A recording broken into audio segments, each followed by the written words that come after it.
আসসালামু আলাইকুম, স্বাগতম জানাচ্ছি সবাইকে আরপিসির অনলাইন ক্লাসরুমে। আজকের আলোচ্য বিষয় হচ্ছে বাংলা ব্যাকরণ দ্বিতীয় পত্রের ইন্টার সেকেন্ড ইয়ার বাংলা ব্যাকরণ দ্বিতীয় পত্রের 3 নং প্রশ্ন বাক্যতত্ত্ব নিয়ে। আমরা দেখে থাকি যে ইন্টারের বাংলা ব্যাকরণ দ্বিতীয় পত্রের 3 নম্বর প্রশ্নে এসে থাকে যে বাক্যতত্ত্ব, বা অনেক সময় এসে থাকে যে বাক্য পরিবর্তন অথবাতে। প্রথমে আমরা দেখে থাকি আলোচনা করব যে বাক্যতত্ত্ব নিয়ে, অর্থাৎ এখান থেকে বাক্য সম্পর্কে যাবতীয় প্রশ্ন এবং বাক্য থেকে যা যা ধরনের প্রশ্ন আসতে পারে তার একটা শর্ট একটি নমুনা। প্রথমে বলে রাখি যে বাক্যতত্ত্ব থেকে আপনার বোর্ডে বিভিন্ন রকম প্রশ্ন আসতে পারে, হতে পারে। যেমন হতে পারে বাক্য কাকে বলে, গঠন অনুসারে বাক্য কত প্রকার, প্লাস বাক্যের অংশ কয়টি, সার্থক বাক্যের অংশ কয়টি, বাক্যের গুণাবলী। অনেক ধরনের প্রশ্ন আসতে পারে এবং আসেও। কীভাবে আমরা সহজে প্রশ্ন ধরনগুলো মনে রাখতে পারি এবং কীভাবে মাত্র কয়েকটি টপিক আমরা পড়ে বা মাত্র কয়েকটি টপিক আমরা জেনে রেখে কীভাবে বোর্ডে 90% পর্যন্ত কমন পেতে পারি, চলুন দেখে নেওয়া যাক আজকের এই ভিডিওতে। প্রথমে আমরা আলোচনা করব যে আরপিসির বোর্ড সাজেশনের নিয়ে একটু। প্রথমে এখানে দেওয়া আছে যে আরপিসির বোর্ড বিশ্লেষণ করে যে টপিক থেকে প্রশ্নগুলো আসে তার একটি সাজেশন তোমাদের সামনে তুলে ধরা হলো। এই সাজেশন ফলো করলে পরীক্ষায় তোমরা শতভাগ প্রশ্ন কমন পাওয়ার সর্বোচ্চ সুযোগ থাকছে। অর্থাৎ আমরা যদি প্রশ্নের ধরন যদি দেখে থাকি, আবার পরবর্তী স্লাইডে এখানে দেওয়া আছে যে বাক্য কাকে বলে, গঠন অনুসারে বাক্য কত প্রকার এবং একটি সার্থক বাক্যের কয়টি অংশ। তোমরা যদি এই বাক্যতত্ত্বের প্রশ্নগুলো দেখে থাকো বোর্ডের মধ্যে, তোমরা দেখে থাকবে যে বিভিন্ন গাইডে বা সাপ্লিমেন্টে অনেক রকম প্রশ্ন দেওয়া আছে। যেমন জটিল বাক্য কাকে বলে, খণ্ডিত অংশ কত প্রকার, অখণ্ডিত অংশ কাকে বলে, প্লাস বৈশিষ্ট্যগুলো। অর্থাৎ এই একটা টপিক থেকে বিভিন্ন ধরনের প্রশ্নগুলো আসে, কিন্তু সব ধরনের প্রশ্নই বোর্ডের জন্য গুরুত্বপূর্ণ না। যে প্রশ্নগুলো বোর্ডের জন্য সর্বাধিক গুরুত্বপূর্ণ, আজকের এই ভিডিওতে শুধুমাত্র ওই টপিকগুলোই বা ওই ধরনগুলোই আমরা আলোচনা করব। প্রথমেই যদি দেখে থাকি, প্রথমে দেওয়া আছে যে 1 নং প্রশ্ন হচ্ছে বাক্য কাকে বলে থেকে প্রশ্ন আসে।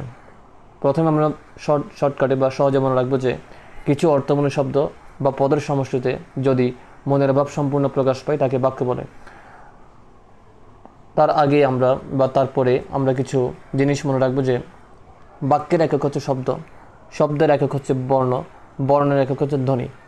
এবং যদি কিছু অর্থপূর্ণ শব্দ বা পদের সমষ্টিতে যদি মনের ভাব সম্পূর্ণ যদি প্রকাশ পায় তাকে বাক্য বলে। পরবর্তী টপিকে আমরা যদি দেখে থাকি যে গঠন অনুসারে বাক্য কত প্রকার, অর্থাৎ সহজভাবে যদি বলা যায় তাহলে বাক্য কত প্রকার। বাক্য মূলত থাকে আপনার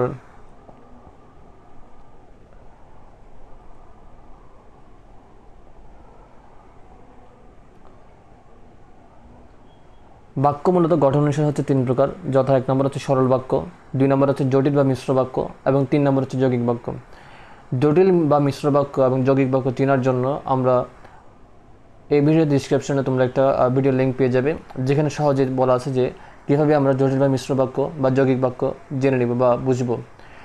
পাশাপাশি আমরা আজকের এই ভিডিওতেও আলোচনা করব যে সহজে কীভাবে জটিল বা মিশ্র বাক্য এবং যৌগিক বাক্য চিহ্নিত করা যায় এবং শনাক্ত করা যায়। প্রথমে আমরা দেওয়া আছে যে সরল বাক্য কাকে বলে। যে বাক্যে একটিমাত্র কর্তা বা উদ্দেশ্য ও একটিমাত্র সমাপিক ক্রিয়া বা বিধেয় থাকে তাকে সরল বাক্য বলে। যেমন কালাম রহিমকে পড়ায়। এখানে সাবজেক্ট বা উদ্দেশ্য বা কর্তা হচ্ছে একজন কালাম, প্লাস সমাপিক ক্রিয়া বা বিধেয় হচ্ছে রহিমকে পড়ায়। অর্থাৎ এখানে এই রহিমকে পড়াই হচ্ছে বিধেয়। এখানে একটিমাত্র বিধেয় এবং একটিমাত্র উদ্দেশ্য আছে। যদি একটি বাক্যে শুধুমাত্র একটি সাবজেক্ট বা কর্তা বা উদ্দেশ্য এবং বাকি অংশ যদি আপনার বিধেয় বা অবজেক্ট বা সাময়িক ক্রিয়া হয়, তাহলে ওই ধরনের বাক্যকে সরল বাক্য বলে। অর্থাৎ সরল বাক্যে কোনো রকম জটিলতা নেই, তাকে তোমার সরল বাক্য বলে। মূলত 2 নম্বরে যদি দেখে থাকি যে জটিল বা মিশ্র বাক্য কাকে বলে। যে বাক্যে একটিমাত্র খণ্ড বাক্য এবং এক বা একাধিক নির্ভরশীল বাক্য পরস্পর যুক্ত থাকে তাকে জটিল বা মিশ্র বাক্য বলে। যেমন রহিম পড়ছে দেখেও কালাম খেলা করছে। এখানে রহিম পড়ছে দেখেও একটি বাক্য এবং কালাম খেলা করছে আরেকটি বাক্য। আমরা যদি দেখে থাকি যে কালাম খেলা করছে, এখানে এই বাক্যটি আমরা কিন্তু আলাদাভাবে লেখা যাবে, অর্থাৎ অন্য এক পাশে বা আলাদাভাবে আমরা দেখতে পারি যে কালাম খেলা করছে। এভাবে কিন্তু অর্থের মনের ভাব কিন্তু প্রকাশ পেয়ে যাবে। কিন্তু আমরা যদি আলাদাভাবে যদি লিখে থাকি কোথাও যে রহিম পড়ছে দেখেও, এই বাক্যটি হচ্ছে অসম্পূর্ণ বা স্বয়ংসম্পূর্ণ নয়। অর্থাৎ এই বাক্যের মধ্যে এখনও কিছু জানার আগ্রহ থেকে যায়। এবং আমরা জানি যে বাক্যে কোনো কিছু জানার আগ্রহ থেকে যায় বা বাক্যের অসম্পূর্ণতা বা সম্পূর্ণতা পরিপূর্ণভাবে পায় না, তাকে অসম্পূর্ণ বা বাক্য বলা যায় না। তাহলে এই ধরনের একটি বাক্যকে, অর্থাৎ রহিম পড়ছে দেখেও এই ধরনের একটি বাক্যকে পরিপূর্ণ বা সম্পূর্ণ বাক্য বলা যায় না। একে তোমার বলা হয় যে নির্ভরশীল বাক্য, যেখানে যে ফরমেশনের মধ্যে একটি মূল বাক্য এবং একটি নির্ভরশীল বাক্য থাকে এবং ওই বাক্যগুলো একটি মূল বাক্যের সাথে যুক্ত থাকে, তাকে জটিল বা মিশ্র বাক্য বলে। এখানে মূল বাক্য হচ্ছে কালাম খেলা করছে, নির্ভরশীল বাক্য হচ্ছে রহিম পড়ছে দেখেও। এই রহিম পড়ছে দেখেও তোমার যুক্ত আছে কার সাথে? মূল বাক্য কালাম খেলা করছে সাথে। অর্থাৎ এই ধরনের ফরমেশনকে বলা হয় জটিল বা মিশ্র বাক্য। আশা করি আমরা খুব সহজে বুঝতে পারছি যে জটিল বা মিশ্র বাক্য কাকে বলে। তারপরে দেখে আসি আমরা যৌগিক বাক্য। পরস্পর নির্ভরশীল দুই বা ততোধিক মিশ্র বাক্য সংযোজক বা বিয়োজক অব্যয়ের সাথে যুক্ত হলে তাকে যৌগিক বাক্য বলে।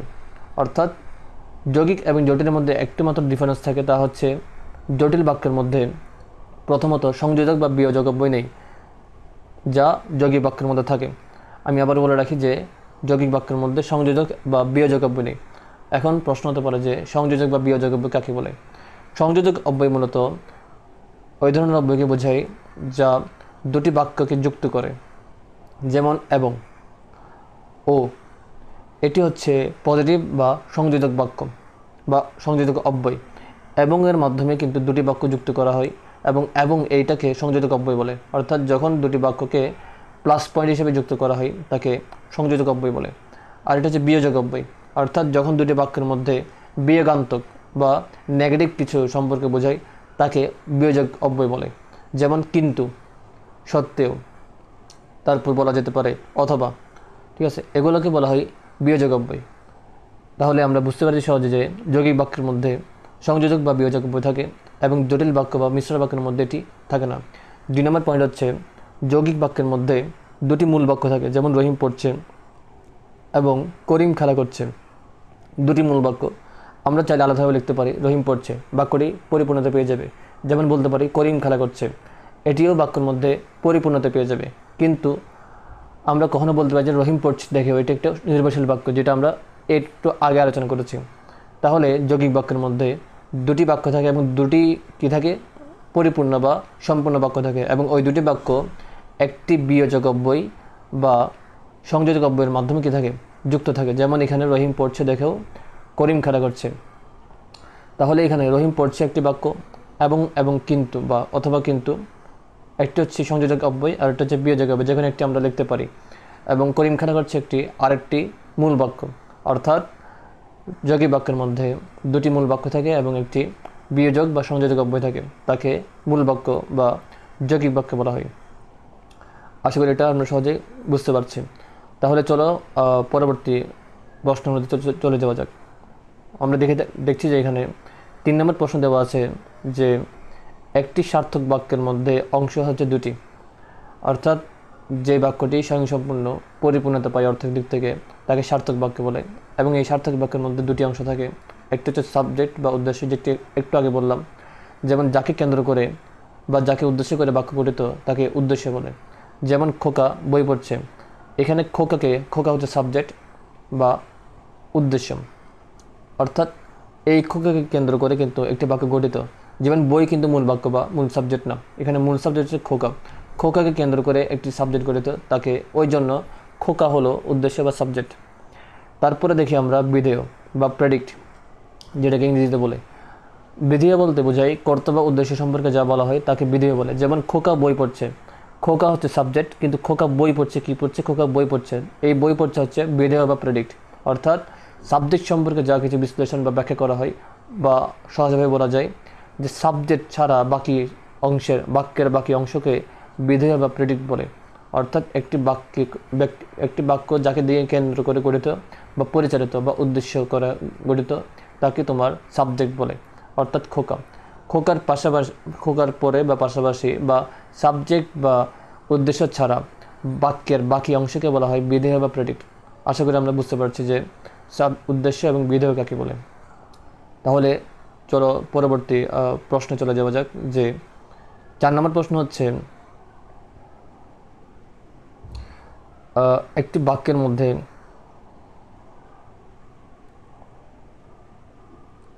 একটি সার্থক বাক্যের গুণাবলী বা বৈশিষ্ট্য। একটু আগে জানলাম যে অংশ, এখন আমরা জানবো যে বৈশিষ্ট্য বা গুণাবলী।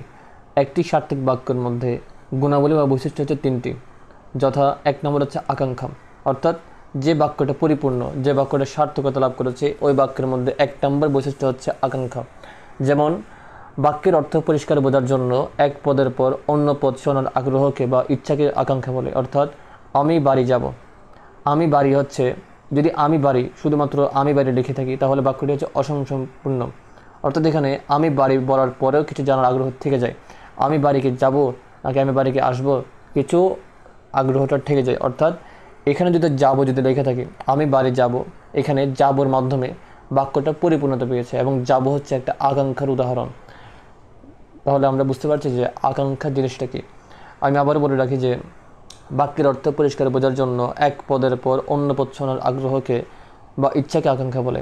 অর্থাৎ আমি শুধুমাত্র যদি লিখে থাকি যে আমি বাড়ি, আমি বাড়ি কি বাড়ি, তাহলে আমি বাড়ির বলার পরেও কিন্তু কিছু জানার আগ্রহ থেকে যায় এবং এখানে আকাঙ্ক্ষার একটা ঘাটতি থাকে বৈশিষ্ট্যের মধ্যে।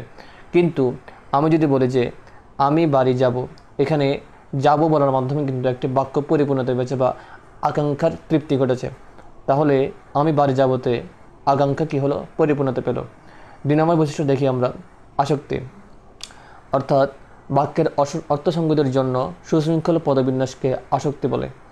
যেমন একটি বাক্য যখন আমরা বলে থাকি, বাক্যে কিছু সিস্টেম থাকে বা বাক্যের কিছু কী বলে, এটা কীভাবে বলা যায় সহজভাবে, বাক্যে কিছু মানে একটার পর একটা, যেমন প্রথমে সাবজেক্ট আসে, তারপর ভার্ব আসে, তারপর অবজেক্ট আসে, এই সিস্টেমটাকে আসক্তি বলে। যেমন ভালো কবিতা রহিম লেখেন, এখানে কিন্তু কি নেই, বাক্যে কোনো সিস্টেম নেই। প্রথমে ভালো